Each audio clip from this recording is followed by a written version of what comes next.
Hoy nos metemos de lleno en una de las épocas más transformadoras y la verdad más fascinantes de toda la historia, el periodo helenístico. Una era que nace literalmente de las cenizas del imperio más grande que el mundo había visto hasta entonces. Una era de fractura, sí, pero también de una fusión increíble. Y todo empieza con esta pregunta. Y ojo, que no es una pregunta teórica, ¿eh? Es exactamente lo que pasó cuando Alejandro Magno, en lo más alto de su poder, sencillamente desapareció del mapa. Hay que intentar imaginar el shock. El vacío de poder que se crea es tremendo. Un imperio que iba desde Grecia hasta la India, forjado por la voluntad de un solo hombre, de repente se queda sin timón, a la deriva. Este momento es el Big Bang de todo lo que vendrá después. Para entender bien toda esta transición tan compleja, vamos a seguir este recorrido. Empezaremos viendo el colapso, nos meteremos en las guerras que literalmente redibujaron el mundo y luego exploraremos esa increíble fusión cultural que definió a esta nueva era y, por supuesto, su impacto final en Roma. Muy bien, vamos al lío. ¿Por qué se desmoronó tan rápido el imperio de Alejandro? Pues la respuesta en realidad estaba en su propia estructura. Estaba casi destinado a romperse en pedazos.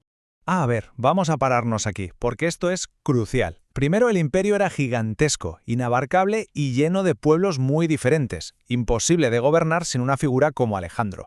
Segundo, y muy importante, no había un heredero claro. Estaba su hermanastro, que tenía una discapacidad intelectual, y un hijo que aún no había nacido. Pero el factor decisivo, y esto lo cuentan todos los historiadores de la época, fue la ambición, la enorme ambición de sus generales. El pastel era demasiado grande como para no pelearse por él. Y así, claro, estalló el conflicto. Era inevitable. Un enfrentamiento que duró décadas entre los hombres más poderosos del ejército de Alejandro. Todos querían ser el nuevo Alejandro. Todos luchaban por quedarse con su legado. Y aquí tenemos a los protagonistas de esta historia, los diádocos. En griego significa simplemente sucesores.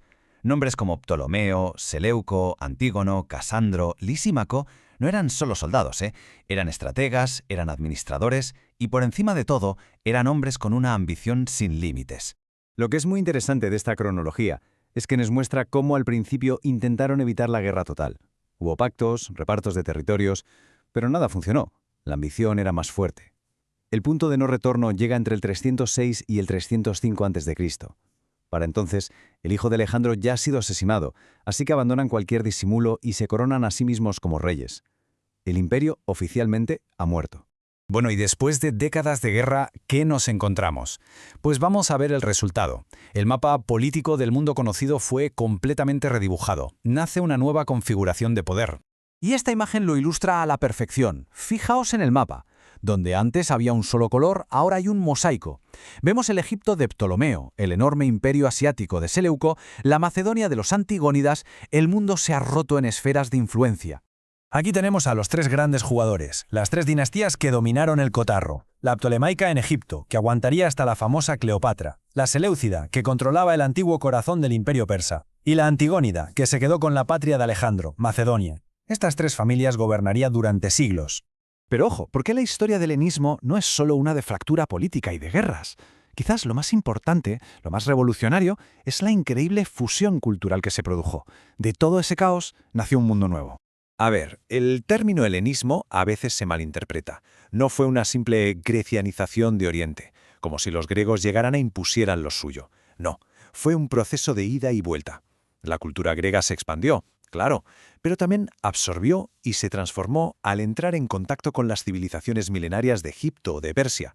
Una fusión que creó cosas tan alucinantes como el arte greco-budista en las fronteras de la India. ¿Y cómo era este nuevo mundo? Pues estas son las claves. Había una lengua común para el comercio y la administración, el griego koiné. Se fundaron ciudades nuevas y espectaculares. El modelo de gobierno ya no era la democracia de la polis, sino la monarquía absoluta. Y por primera vez, la gente vivía en sociedades que eran de verdad cosmopolitas, donde se mezclaban pueblos, ideas y mercancías de todas partes. Ahora llegamos a un punto clave. ¿Cómo afectaron todos estos cambios tan enormes a la vida de una persona normal y corriente? Porque la identidad de la gente y sus creencias se transformaron por completo. Este cuadro comparativo es muy revelador. Se pasa de ser un ciudadano activo que participa en la política de su pequeña ciudad-estado, su polis, a ser un súbdito en un reino inmenso gobernado por un rey lejano. La política se escapa de las manos del individuo. Y como resultado, la gente empieza a buscar un nuevo sentido a su vida, ya no en la comunidad, sino en su interior. Nace, por así decirlo, un nuevo individualismo. Y el símbolo perfecto de esta nueva era fue Alejandría, en Egipto. No era solo una capital, era un microcosmos del mundo helenístico, un puerto frenético que conectaba el Mediterráneo con África y la India, y por supuesto el hogar de la legendaria biblioteca, un imán para los sabios de todo el mundo conocido. Al perder ese viejo sentido de comunidad de la polis, la gente buscó nuevas anclas espirituales. El culto a los reyes les daba una figura de poder que lo unificaba todo. Las religiones mistéricas, como las de Isis o Cibeles, ofrecían una salvación personal, algo que los viejos dioses cívicos no hacían. Y filosofías como el estoicismo enseñaban básicamente cómo encontrar la paz en un mundo que se había vuelto gigante e impredecible.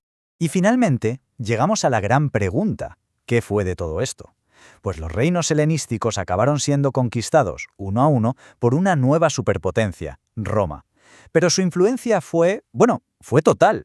Y este es el punto fundamental. Roma no destruyó el mundo helenístico, sino que lo absorbió. La idea de un emperador casi divino, las burocracias complejas para gobernar territorios inmensos, el arte, la cultura. Roma heredó todo esto de los reinos que conquistó. En el fondo, el helenismo le dio a Roma el borrador, el modelo sobre el que se construyó el Imperio Romano. Y para terminar queda esta reflexión. Una lengua común que se habla en medio mundo, redes comerciales intercontinentales, fusión de culturas, ideas que viajan a una escala nunca vista.